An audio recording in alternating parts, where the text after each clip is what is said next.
అనగనగా ఒక అడవిలో నక్క నివసిస్తూ ఉండేది. దానికొక రోజు బాగా ఆకలి వేసింది. తినడానికి ఏమీ దొరకలేదు. ఆహారం కోసం అడవిలో తిరుగుతూనే ఉంది. కానీ ఎక్కడా ఆహారం దొరకలేదు.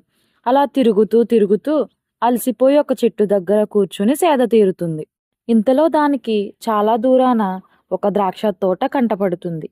వెంటనే దానికి వాటిని తినాలనే ఆశ పుడుతుంది. ఎలా అయినా ఆ ద్రాక్షలను తినాలని దూరంగా ఉన్న ఆ ద్రాక్షల కోసం పరుగులు తీస్తుంది. కానీ దానికి మధ్యలో పెద్ద కాలువ కంటపడుతుంది. ఆ ద్రాక్ష తోటకు చేరుకోవాలి అంటే ఈ కాలువను దాటాలి. ఇప్పుడు నక్కమావ చాలా సాహసం చేయవలసి వస్తుంది. కానీ నక్కకు దాని ఆకలి ముందు ఈ సాహసం చాలా చిన్నదిగా కనిపించింది. చాలా ధైర్యం చేసి కాలువను దాటి ద్రాక్ష తోటను చేరుకుంటుంది. కానీ ద్రాక్ష పళ్ళు చాలా అందనంత ఎత్తులో ఉన్నాయి. నక్కమావ చుట్టూ ఎవరైనా ఉన్నారేమోని చూసుకుంది.